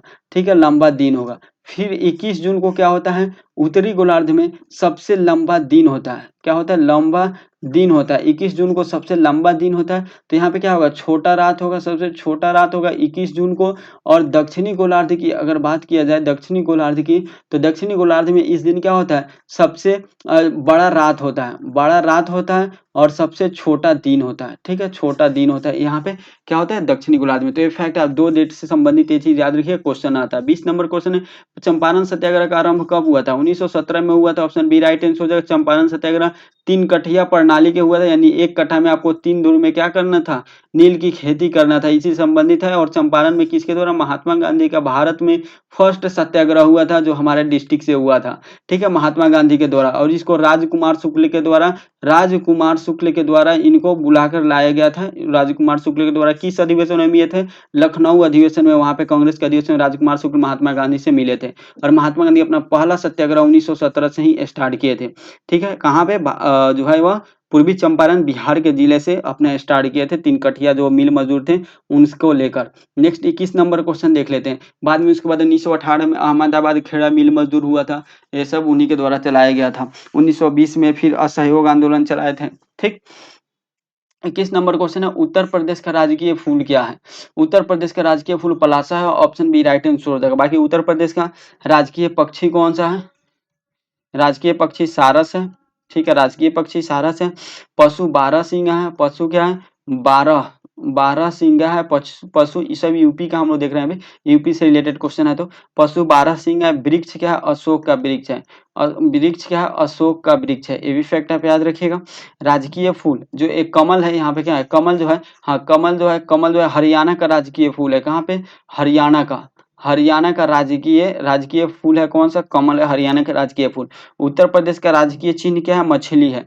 राजकीय चिन्ह क्या है? चिन्ह क्या है? चिन्ह मछली है। राजकीय चिन्ह क्या है? मछली है। और तीर कमान है। राजकीय तीर कमान और मछली है। तीर कमान और मछली है, ये भी फैक्ट आप याद रखिएगा। चलिए नेक्स्ट हम देख लेते हैं 23 नंबर क्वेश्चन। बाकी 21 22 मैथ का क्वेश्चन है, ठीक है? सॉरी 21 तो हम लोग देख लिए, 22 मैथ का क्वेश्चन है। 23 नंबर है, भारत में प्रथम ऊनी कपड़ों की मिल कहाँ खोली गई थी? ऊनी कपड़ों की प्रथम मिल भारत में कहाँ खोला गया था? ये आपको बताना है। तो ये पहला कानपुर में खोला गया था, ऑप्शन सी राइट आंसर हो जाएगा। कब? 1870 में खोला गया था। लेकिन अच्छा तरह से ऊनी कपड़ों के जो मिल है उसको उद्योग का जो है वह मतलब ग्रोथ जो है वह 1950 के बाद ही हुआ था, ये देखने को मिला था। कानपुर को उत्तर भारत का मैनचेस्टर बोला था। क्या बोला था? उत्तर भारत का मैनचेस्टर बोला जाता है। किसको? कानपुर को बोला जाता है। उनसे संबंधित एक क्वेश्चन हम लोग उस दिन भी पढ़े थे और एग्जाम में भी आता है, ठीक है? मोरनो भेड़ का मीर क्या होता है? मोरनो भेड़ का मीर, ये काफी फेमस है। कहाँ से? ऑस्ट्रेलिया से संबंधित है, ठीक है? ऑस्ट्रेलिया से संबंधित है। बाकी ऊनी वस्त्र के लिए फेमस कौन कौन है भारत में? लुधियाना है, जालंधर है, मिर्जापुर है, आगरा है, श्रीनगर है, सब ऊनी वस्त्र के लिए फेमस है भारत में। ये सब शहर याद रखिएगा, ठीक है? अंगोर ऊन कहाँ से प्राप्त किया जाता है? ये भी हम लोग पिछले सेट में क्वेश्चन देख चुके हैं, शायद सेट 2 का एक क्वेश्चन था। अंगोर ऊन जो है वो खरगोश से प्राप्त किया जाता है। किससे? खरगोश से प्राप्त किया जाता है, ठीक है? पश्मीना जो है, पश्मीना बकरी एक फेमस है। पश्मीना बकरी का एक जाति है पश्मीना बकरी, जिससे ऊन हम लोग प्राप्त करते हैं, ये भी क्वेश्चन आता है। नेक्स्ट हम लोग 24 नंबर क्वेश्चन देख लेते हैं। प्राकृतिक रेशम की कितनी मुख्य किस्में हैं? प्राकृतिक रेशम की जो मुख्य किस्में हैं, 4 मुख्य किस्में हैं। कौन कौन से है वह? सहतूत है, एरी है, ठीक है? तसर है, एरी है, तसर है और मूंगा है। ये 4 किस्में हैं। नेक्स्ट हम लोग देख लेते हैं। चलिए जो इस जहाँ एक्सप्लेनेशन करने वाला नहीं होगा वहां पे नहीं कर रहे हैं। और अभी जो इतना सारा जो हम लोग वीडियो देखे हैं, क्लास लिए, इसमें इतना सारा लगभग सब टॉपिक पे डिस्कशन हो ही चुका है। अब जैसे जालियांवाला बाग हत्याकांड है, इस पे भी हम लोग डिस्कशन कर ही चुके थे। जालियांवाला बाग कहाँ पर स्थित है? तो अमृतसर में स्थित है, ऑप्शन सी राइट आंसर हो जाएगा। यह कब हुआ था? 13 अप्रैल 1919 को हुआ था जालियांवाला बाग हत्याकांड, ठीक है? जहां पे जनरल ओ डायर के द्वारा क्या किया गया था? यह गोली चलाने का आदेश दिया था, जिसमें 1000 से भी अधिक लोग की मौत हो गई थी। अभी वर्तमान में ये जो जालियांवाला बाग है इसको राष्ट्रीय स्मारक घोषित कर दिया गया है, ठीक है? लेकिन सरकारी जो अंग्रेज के द्वारा जो सरकारी रिपोर्ट था, इसमें कितने लोगों की मृत्यु मानी गई थी? 779 व्यक्ति की मृत्यु मानी गई थी। एक इंपॉर्टेंट क्वेश्चन है, पीसीएस लेवल में क्वेश्चन आता है। नेक्स्ट हम लोग देख लेते हैं। सरकारी रिपोर्ट 379 हो गया। इसके लिए जालियांवाला बाग हत्याकांड के जांच के लिए 2 समिति बनाई गई थी। एक बनाया गया था अंग्रेजों के द्वारा बनाया गया था, जिसका नाम था हंटर आयोग। क्या नाम था? हंटर आयोग। हंटर आयोग का जो है ये अंग्रेजों के द्वारा, और जो कांग्रेस के द्वारा बनाया गया था, कांग्रेस के द्वारा एक समिति बनाया गया था, किसकी अध्यक्षता में? पंडित मदन मोहन मालवीय। पंडित मदन मोहन मालवीय के अध्यक्षता में एक बनाया गया था, जो कांग्रेस के द्वारा बनाया गया था, जालियांवाला बाग हत्याकांड की जांच के लिए। ठीक है, चलिए नेक्स्ट हम देख लेते हैं 26 नंबर क्वेश्चन। अच्छा, जो रॉलेट एक्ट आया था उसी के लिए लेकर जालियांवाला बाग हत्याकांड में विरोध हो रहा था। किसके लेकर? रॉलेट एक्ट को लेकर। ठीक है, रॉलेट एक्ट को लेकर आया था। ठीक है, जिसमें है वो किचलू जी को क्या कर लिया गया था? वो गिरफ्तार कर लिया था, जिसके कारण ये यहाँ पे आया था। चलिए नेक्स्ट हम देख लेते हैं 26 नंबर क्वेश्चन। 26 नंबर क्वेश्चन बोल रहा है कि तमिलनाडु में पाई जाने वाली मुख्य जनजाति है। तमिलनाडु में पाई जाने वाली मुख्य जनजाति कौन सी है? ये आपसे पूछ रहा है। ठीक, तमिलनाडु में पाई जाने वाली मुख्य जनजाति कौन सा है? 26 नंबर क्वेश्चन हम लोग देख लेते हैं। वह है इरूला जनजाति। ऑप्शन ए राइट आंसर छोड़ देगा, इरूला जनजाति। बाकी और तमिलनाडु में और जनजाति पाया जाता है, जिसका नाम है टोडा जनजाति। ठीक है, टोडा जनजाति है। कुरुम्बा जनजाति है। कुरुम्बा जनजाति है। बड़ागा जनजाति है। ये सब कहाँ? तमिलनाडु में पाए जाते हैं। जो टोडा जनजाति है वो कहाँ? नीलगिरी पे पाया जाता है। नीलगिरी पर्वत श्रेणी पे पाया जाता है, जो तमिलनाडु में स्थित है। ठीक है, बाकी चांगा जो है, या चांगपा, यहाँ पे चांगपा कहाँ होता है? लद्दाख में पाया जाता है। लद्दाख में पाया जाता है। गारो खासी जयंतिया कहाँ? मेघालय में पाया जाता है। ये भी आप याद रखिएगा, मेघालय में पाया जाता है। खोंड जनजाति ओडिशा में पाया जाता है। कहाँ पे पाया जाता है? खोंड जनजाति ओडिशा में पाया जाता है। चलिए, भारत के सबसे बड़ा जनजाति कौन सा है? भील जनजाति है भारत की सबसे बड़ा जनजाति, जो उधर उत्तराखंड उत्तर प्रदेश के आसपास जो एरिया है वहां पे निवास करती है। नेक्स्ट हम देख लेते हैं 27 नंबर क्वेश्चन बोल रहा है जारवा जनजाति कहाँ पर पाई जाती है? जारवा जनजाति जो है यह कहाँ पे? तो अंडमान में पाई जाती है। ऑप्शन डी राइट आंसर हो जाएगा। ठीक है, कहाँ पे? अंडमान के एरिया में पाई जाती है जारवा जनजाति। अब अंडमान के आस एरिया में और सारे जनजाति पाई जाती है। जैसे अंडमान में अगर निकोबार में पूछे तो एक सेंटिगल जनजाति होती है। क्या होती है? सेंटिनेल जनजाति। ठीक है, ये कहाँ पाई जाती है? निकोबार द्वीप समूह पे पाया जाता है। निकोबार में पाया जाता है। ठीक है, अंडमान में एक सेम्पेन जनजाति पाई जाती है। कौन सा? सेम्पेन जनजाति, जो काफी फेमस जनजाति है। सेम्पेन जनजाति असम में माफ कीजिएगा, अंडमान में पाया जाता है सेम्पेन जनजाति। ठीक है, ओंग जनजाति भी कहाँ पे? अंडमान में ही पाया जाता है। ओंग जनजाति अंडमान में पाया जाता है। अंडमान और निकोबार दोनों में पाया जाता है सेम्पेन और ओंग जनजाति। भारत में लगभग कितने? 550 जनजाति है भारत में। और भारत में 2011 की जनगणना के अनुसार जो पूरे हम लोग का जो नंबर है, मतलब जनसंख्या, उसका 8.4%, 8.14% जो है, 1.14% जनजाति पाई जाती है, अनुसूचित जनजाति पाई जाती है। ठीक है, और सबसे अधिक जनजाति कहाँ पाई जाती है? सबसे अधिक जनजाति लक्षद्वीप में पाई जाती है। कितना प्रतिशत? तो लक्षद्वीप का जो 95.5% है, ये जो जनजाति वहां पे निवास करती है। और दूसरे सेकेंड नंबर पे कौन आता है? सेकेंड नंबर पे आता है मिजोरम में कहा है? 95% है। ठीक है, ये भी याद रखिएगा, मिजोरम में। और अगर संख्या के हिसाब से बात करें, संख्या के हिसाब से सबसे ज्यादा जनजाति मध्य प्रदेश में पाई जाती है, मध्य प्रदेश में निवास करती है। बाकी बिहार से संबंधित एक जनजाति मुंडा जनजाति है, जो झारखंड से ही संबंधित है। ओडिशा से हम लोग एक खोंड जनजाति देख लिए, और जनजाति देख लेते हैं ओडिशा से संबंधित खोंड जनजाति। जुआंग जनजाति भी कहाँ से संबंधित है? ओडिशा से संबंधित है। खरिया जनजाति ओडिशा से संबंधित है। भूइया जनजाति भी उड़ीसा से संबंधित है। संथाल ओराव जनजाति भी यहीं से संबंधित है। कोल, ठीक है, कोल जनजाति, गोंड जनजाति, ये सब यहीं से संबंधित है। कहाँ से? उड़ीसा से संबंधित है। नागालैंड से 3 जनजाति याद रखिएगा। नागा जनजाति यहीं पे निवास करती है। ठीक है, अंगामी जनजाति नागालैंड में ही निवास करती है। और नुइया नागा जो है कहाँ पे? नागालैंड में निवास करती है, नागालैंड की जनजाति है। ठीक है, एक मीकिर जनजाति भी याद रखिएगा, एग्जाम में कभी कभी याद आता है, लेकिन अब बहुत कम एग्जाम में देखने को मिला है मीकिर जनजाति जो नागालैंड में निवास करती है। सबसे ज्यादा नागा ही आता है। 28 नंबर क्वेश्चन है, भारत में सर्वप्रथम वन्य जीव संरक्षण परियोजना का नाम क्या है? हंगुल वन्य जीव संरक्षण परियोजना भारत में सबसे पहले स्टार्ट किया गया था। हंगुल किया, तो हंगुल जो बोला जाता है इसको कस्तूरी हिरन को, किसको? कस्तूरी हिरन को हंगुल बोला जाता है। और यह परियोजना स्टार्ट किया गया था कब? 1970 में प्रोजेक्ट हंगुल स्टार्ट किया गया था। अंगूर के संरक्षण के लिए भारत में सबसे बड़ा नेशनल पार्क है दाचीगम। दाचीग्राम नेशनल पार्क कहाँ स्थित है? जम्मू एंड कश्मीर में स्थित है। जम्मू एंड कश्मीर के श्रीनगर जिले में स्थित है दाचीगम नेशनल पार्क, जो अंगूर का संरक्षण करता है। ठीक है, चलिए यहाँ पे टाइगर से संबंधित यानी बाघ से संबंधित इंपॉर्टेंट क्वेश्चन हम आपको बता दें कि सबसे पहले 2010 में क्या किया गया था? रसिया में बाघ को संरक्षण के लिए एक सम्मेलन किया गया था। उसके बाद लेकिन इससे भी पहले भारत में 1972 में सर्वप्रथम बाघ की गणना की गई थी और 1973 में बाघ संरक्षण जो है वह संस्था प्रोजेक्ट जो है प्रोजेक्ट टाइगर, इसको लॉन्च किया गया था। प्रोजेक्ट टाइगर कब? 1973 में लॉन्च किया गया था। ये भी फैक्ट आप याद रखिएगा। 1992 में भारत में हाथी के संरक्षण के लिए प्रोजेक्ट हाथी लॉन्च किया गया था 1992 में भारत सरकार के द्वारा, 7 दिसंबर 1992 को। नेक्स्ट 29 नंबर क्वेश्चन है, नीति आयोग का प्रारंभ कब हुआ था? 1 जनवरी 2015 से नीति आयोग का प्रारंभ हुआ था। 1 जनवरी 2015 से। यह किसको रिप्लेस किया था? यह योजना आयोग को रिप्लेस किया था। किसको? योजना आयोग को रिप्लेस किया था नीति आयोग। और योजना आयोग के जो नीति आयोग है इसके जो अध्यक्ष हमेशा कौन होते हैं? अध्यक्ष हमेशा पीएम होते हैं भाई, जो नरेंद्र मोदी है। बाकी इसके बारे में डिटेल पीछे हम लोग बहुत डिस्कस कर चुके हैं, तो बहुत ज़्यादा बताने की यहाँ पे जरूरत नहीं है। पौनार आश्रम के संस्थापक कौन है?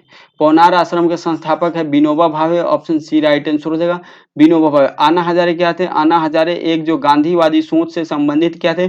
एक नेता थे। ठीक है, जो है अन्ना हजारे जो मनमोहन सिंह के सरकार में काफी बड़ा आंदोलन किए थे दिल्ली के जो है वह मैदान में। ठीक है, चलिए दिल्ली में किए थे और रामलीला मैदान में। विनोबा भावे के गुरु कौन थे? एक क्वेश्चन आता है, विनोबा भावे के गुरु कौन थे? महात्मा गांधी थे। महात्मा गांधी किसके गुरु थे? विनोबा भावे के। महात्मा गांधी के गुरु कौन थे? महात्मा गांधी के गुरु जो थे वो गोपाल कृष्ण गोखले थे। कौन थे? गोपाल कृष्ण गोखले थे। गोपाल कृष्ण गोखले के गुरु कौन थे? एमजी रनाडे थे। एमजी रनाडे इनके गुरु थे। बाबा आमटे क्या थे? तो यह जो है कुष्ठ रोग के उपचार के लिए बहुत फेमस थे। कुष्ठ रोग के उपचार के लिए बहुत फेमस थे बाबा राम आमटे। और जो बाबा रामदेव है योग के लिए, योग को जो है वह योग के लिए, योग साधना के लिए काफी फेमस है बाबा रामदेव। पतंजलि के जो है इन्हीं के द्वारा वो किया जाता है पतंजलि प्रोडक्ट। 31 नंबर क्वेश्चन है, जम्मू और कश्मीर की शासकीय भाषा कौन सी है? उर्दू है। जम्मू एंड कश्मीर की शासकीय भाषा Urdu, option C right answer हो जाएगा। और दूसरा भाषा कौन है? डोगरी है। ठीक है, डोगरी भी इसी का जम्मू कश्मीर का ही भाषा है। उर्दू है जो बिहार का सेकेंड भाषा है। बिहार का सेकेंड भाषा कौन है? उर्दू है। अच्छा, और किस किस राज्य का है? उत्तर प्रदेश का भी सेकेंड भाषा उर्दू ही है। उत्तर प्रदेश का, आंध्र प्रदेश का भी सेकेंड भाषा उर्दू ही है। ठीक है, इसका भी उर्दू ही है। भारतीय संविधान से संबंधित हिंदी को 343 अनुच्छेद 343 एक के तहत भारत की संघ और राजभाषा, भारत की संघ और राजभाषा किसको? हिंदी को घोषित किया गया। ऑप्शन याद रखिएगा। नेक्स्ट हम लोग देख लेते हैं, इसका ऑप्शन सी राइट आंसर हो जाएगा। 32 नंबर क्वेश्चन है, जापान की संसद को क्या बोलते हैं? जापान की संसद को डायट बोलते हैं। ऑप्शन बी राइट आंसर हो जाएगा, डायट। बाकी और देख लेते हैं, जैसे कोर्टेस है किसका? स्पेन की संसद को कोर्टेस बोलते हैं। ठीक है, नेक्स्ट हम देख लेते हैं सेजिम। सेजिम जो है वो पोलैंड के देश के संसद को सेजिम बोलते हैं। रूस के संसद को ड्यूमा बोलते हैं। नेपाल के संसद को राष्ट्रीय पंचायत बोलते हैं। इजराइल के संसद को नेसेट बोलते हैं। नॉर्वे के संसद को स्टर्लिन। आयरलैंड के संसद को डेल आयरन। डेनमार्क के संसद को फोल्केटिंग। और मंगोलिया के संसद को स्टेट ग्रेट खुरल के नाम से हम लोग जानते हैं। ये सब याद रखिएगा। नेक्स्ट हम लोग देख लेते हैं 33 नंबर क्वेश्चन है, रियाल किस देश की मुद्रा है? रियाल जो है वो सऊदी अरब की मुद्रा है। ऑप्शन सी राइट आंसर हो जाएगा। बाकी पाकिस्तान की मुद्रा क्या है? रुपया है। क्या है? पाकिस्तान की मुद्रा क्या है? रुपया है। और ये तो रोमानिया देश का नाम है, यहाँ का मुद्रा ल्यू है। ठीक है, यहाँ का मुद्रा ल्यू है। और ठीक है, चिली का पीसो होता है। पेरू का न्यूवो सोल मुद्रा है। केन्या का सीलिंग है। और घाना का क्या है? केडी है। घाना का मुद्रा केडी है। नेक्स्ट हम लोग देख लेते हैं 34 नंबर क्वेश्चन। भारतीय झंडे में चक्र का रंग क्या है? नीला होता है। और भारतीय झंडे के चक्र में कितने तिलिया होती है? यह क्वेश्चन कल बिहार पुलिस में आया था। जो 1 अक्टूबर का एग्जाम होता है बिहार की पुलिस का, उसमें आया था। कितने तिलिया होते हैं? 24 तिलिया होती है, जो 24 घंटा समय को दर्शाता है। संविधान सभा द्वारा झंडा को कब अपनाया गया था? 22 जुलाई 1947 को अपनाया गया था। और इसका डिजाइन पिंगली ओकैया के द्वारा किया गया था। किसके द्वारा? पिंगली वेंकैया के द्वारा इसका डिजाइन किया गया था। ये भी फैक्ट आप याद रखिएगा। झंडा के लिए ठीक है, झंडा के लिए जो है 2 समिति बनाया गया था, ठीक है। एक तो झंडा समिति ही नाम था, झंडा समिति था। झंडा समिति का जो अध्यक्ष थे वह जेबी कृपलानी थे। कौन थे?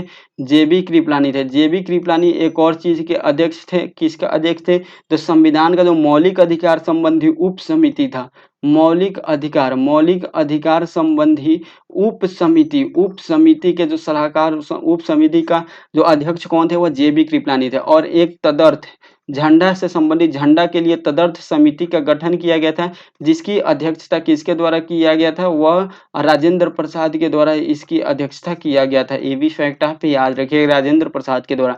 बाकी केसरिया रंग सबसे ऊपर होता है, बीच में व्हाइट होता है और नीचे जो क्या होता है? ग्रीन कलर होता है। नेक्स्ट हम लोग देख लेते हैं 35 नंबर क्वेश्चन। 35 नंबर क्वेश्चन है, वंदे मातरम का अंग्रेजी में अनुवाद किसने किया था? अरविंद घोष के द्वारा किया गया था वंदे मातरम का अंग्रेजी में अनुवाद। ऑप्शन सी राइट आंसर होगा। बाकी इसके जो एक पुस्तक लिखा गया था आनंद मठ, आनंद मठ पुस्तक किसके लिखा द्वारा? बंकिम चंद्र चटर्जी के द्वारा लिखा गया था। उसी में वंदे मातरम प्रकाशित हुआ था और इसका इंग्लिश में अनुवाद अरविंद घोष के द्वारा किया गया था, ठीक है। कब लिखे थे? 1882 ईस्वी में लिखा गया था। वंदे मातरम को सबसे पहले किस अधिवेशन में? कोलकाता अधिवेशन में गाया गया था। कब गाया गया था? 1896 में, जिसकी अध्यक्षता किसकी?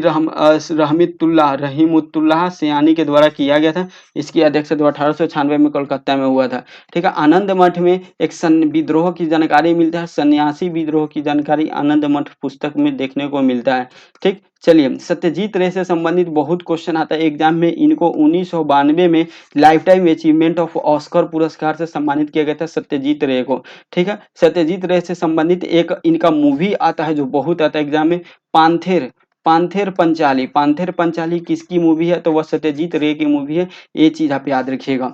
नेक्स्ट हम देख लेते हैं 36 नंबर क्वेश्चन। बोल रहा है एक चैत्र प्रायः पड़ता है, एक चैत्र जो है वह 22 मार्च को पड़ता है। ऑप्शन डी राइट आंसर हो जाएगा। जो हम लोग का राष्ट्रीय पंचांग है, राष्ट्रीय पंचांग को कब अपनाया गया था? तो राष्ट्रीय पंचांग जो है वह शक संवत है। सबसे पहले ये जानिए कौन है? शक संवत है।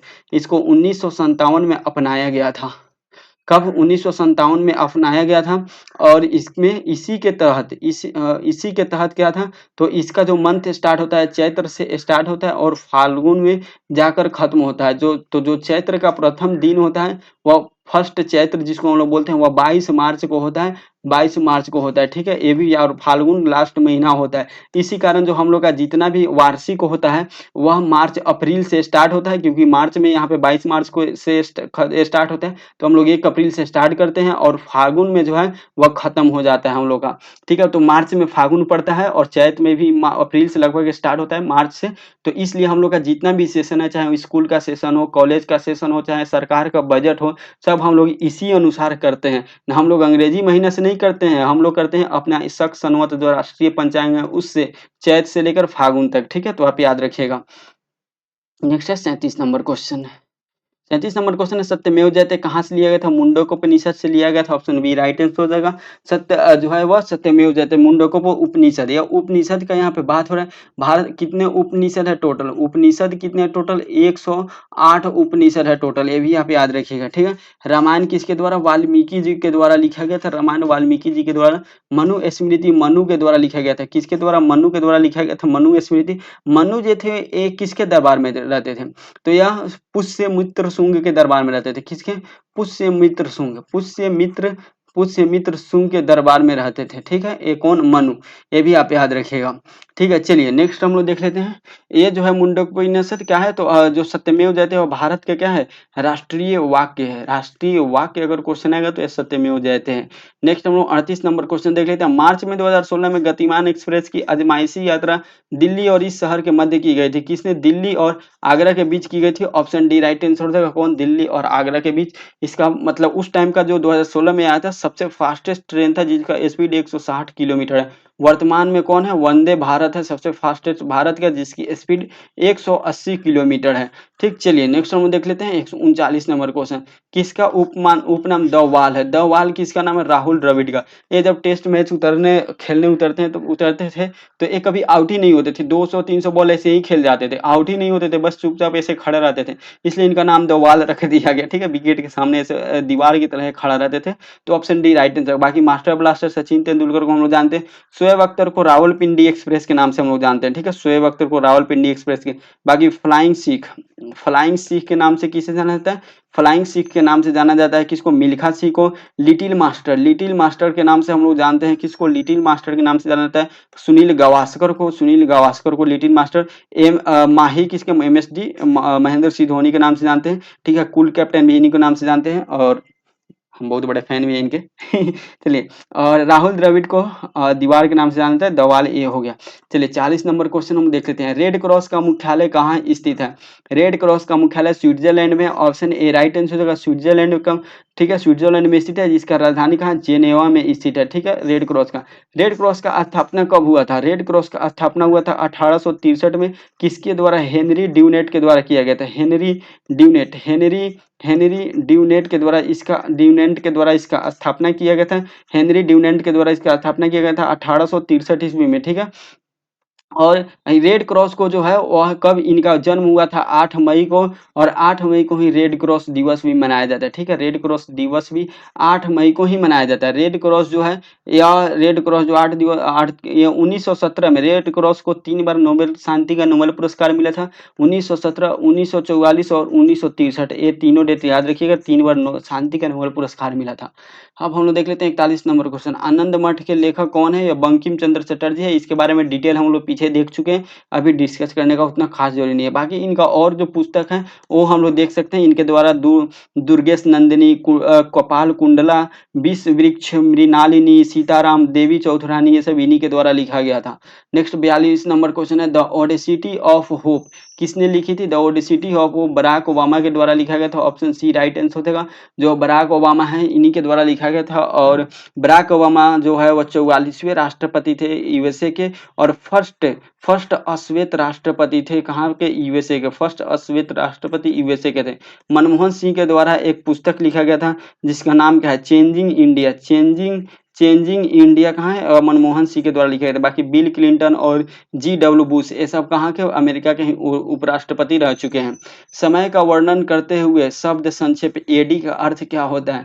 तो एडी जो होता है एनो डोमिनी होता है। ऑप्शन बी राइट आंसर हो जाएगा। जब भी हम लोग कोई भी चीज पढ़ते हैं, तो अगर ईसा पूर्व जो हम बोलते हैं, ईसा मसीह के जन्म से पहले की चीज को हम लोग BC बोलते हैं, यानी बिफोर क्राइस्ट के नाम से जानते हैं। और बाद की चीज को एडी बोलते हैं, यानी एनो डोमिनी के नाम से हम लोग जानते हैं। क्या? एनो डोमिनी के नाम से जानते हैं। ठीक, नेक्स्ट हम लोग 44 नंबर क्वेश्चन देख रहे थे। शहीद दिवस कब मनाया जाता है?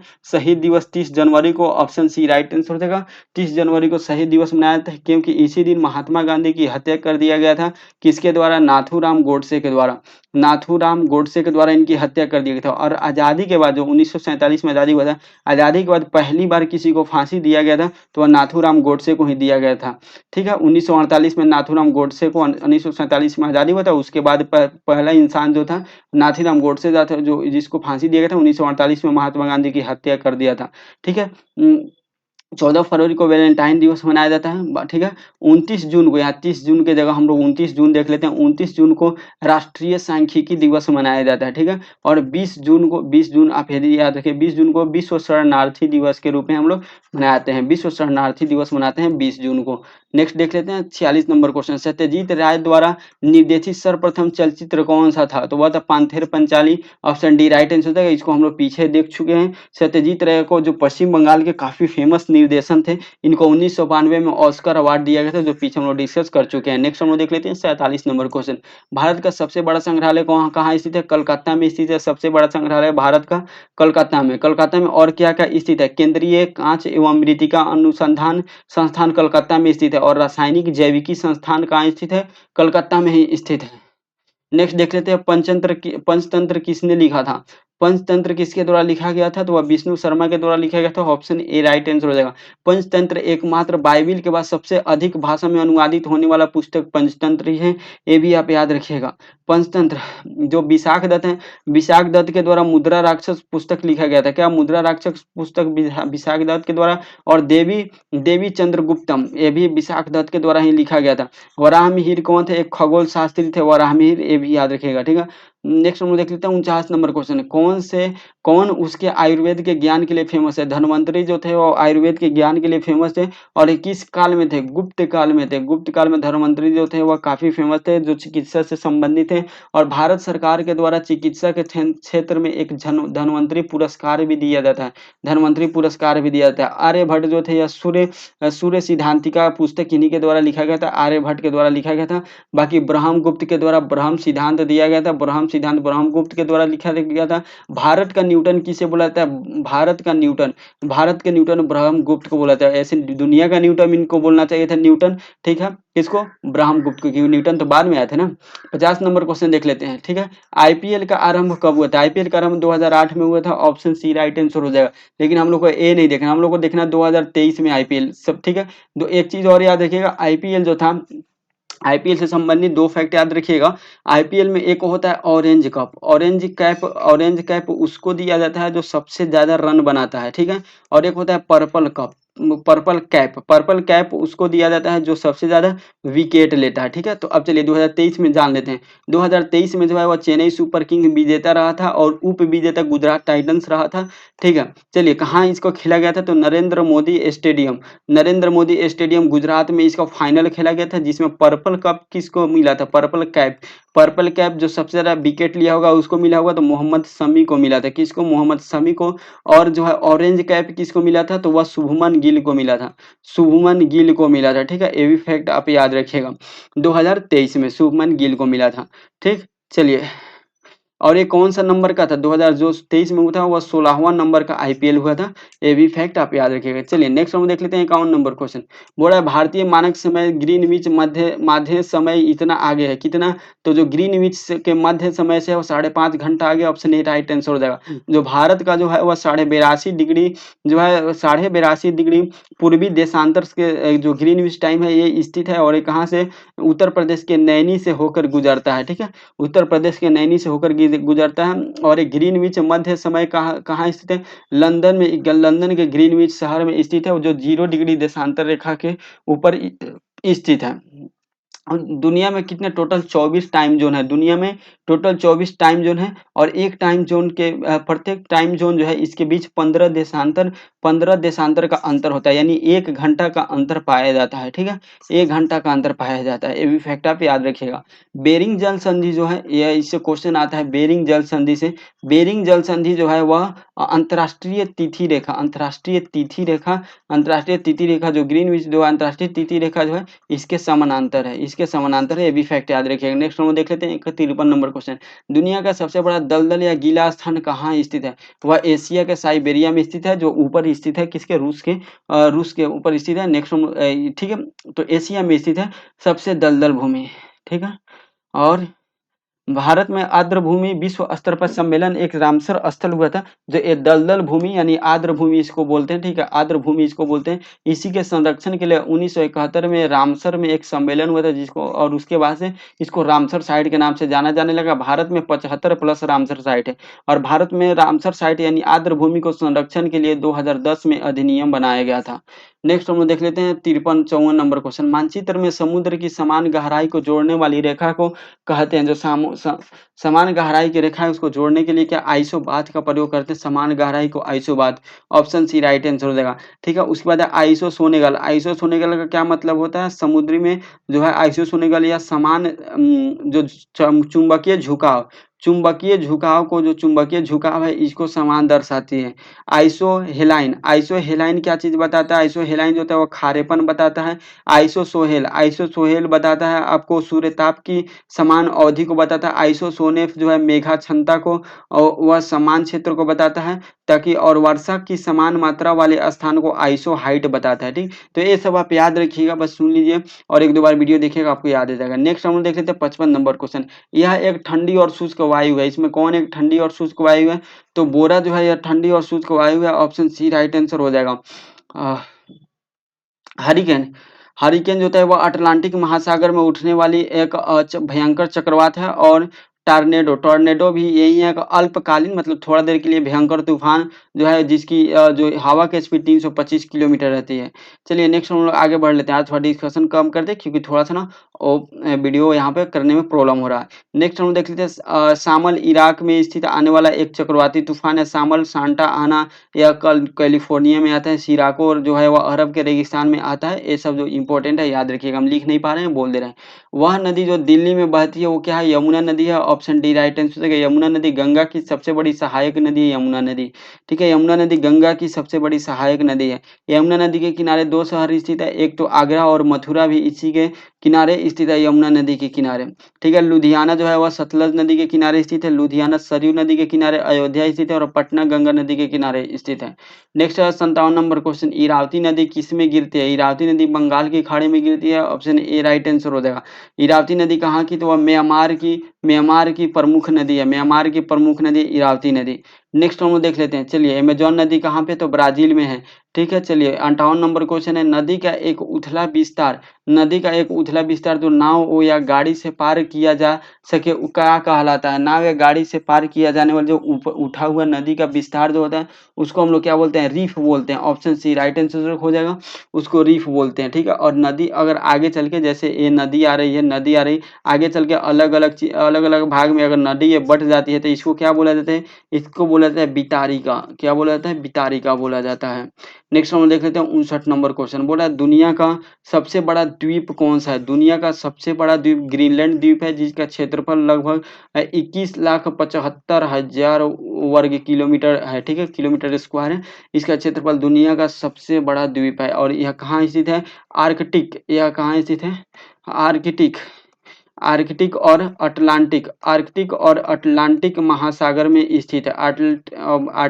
आर्कटिक और अटलांटिक महासागर में स्थित है। बोर्नियो द्वीप हिंद महासागर में स्थित है। होंशु द्वीप जापान में स्थित है, ठीक है। और क्यूबा द्वीप कैरेबियाई सागर में स्थित है। क्यूबा द्वीप कैरेबियन सागर में। नेक्स्ट है 60 नंबर क्वेश्चन, वह एक संग्रहित फल है। वह एक संग्रहित फल है क्या चीज का? तो यह शहतूत जो है यह एक संग्रहित फल है, ऑप्शन ए राइट आंसर हो जाएगा। फलों के अध्ययन को क्या बोलते हैं? पोमोलॉजी। फलों के अध्ययन को बोलते हैं पोमोलॉजी। ये फैक्ट आप याद रखिएगा, ठीक है। शहतूत के वृक्ष पे रेशम का कीड़ा लगता है, ये भी याद रखिएगा। लीची का हम लोग एक कौन सा भाग खाते हैं? तो एरिल भाग खाते हैं लीची का। यह बीपीएससी में आया हुआ क्वेश्चन है। लीची का कौन सा भाग खाते हैं? एरिल भाग खाते हैं। नेक्स्ट हम लोग देख लेते हैं 61 नंबर क्वेश्चन है, बज शहर कहाँ स्थित है? बज शहर जो है ऑस्ट्रिया में स्थित है, ऑप्शन बी राइट आंसर हो जाएगा। ऑस्ट्रिया की राजधानी वियना है, यहाँ का मुद्रा यूरो है। और ऑस्ट्रिया का प्रभाव जो है वह एकीकरण से पूर्व इटली और किस पे पड़ा था? तो यह जर्मनी देश पे पड़ा था, ठीक है। ऑस्ट्रिया की राजधानी कैनबरा है, ठीक है। और ये टोटल 61 जो जीके के क्वेश्चन था हम लोग कंप्लीट करिए। बाकी साइंस का क्वेश्चन बाकी है, जो शाम में वीडियो हम लोग लाएंगे साइंस से रिलेटेड, ठीक है। तो आगे साइंस का सेट 6 का साइंस का वीडियो आएगा, ठीक है। इसमें थोड़ा सा एक्सप्लेनेशन कम रहा। आगे जैसे जैसे वीडियो का बहुत सारा एक्सप्लेनेशन हम लोग लाते रहेंगे, तो आप लोग कुछ घबराइएगा नहीं। मिलते हैं नेक्स्ट वीडियो में। आज के वीडियो में इतना ही, तब तक के लिए जय हिंद जय भारत।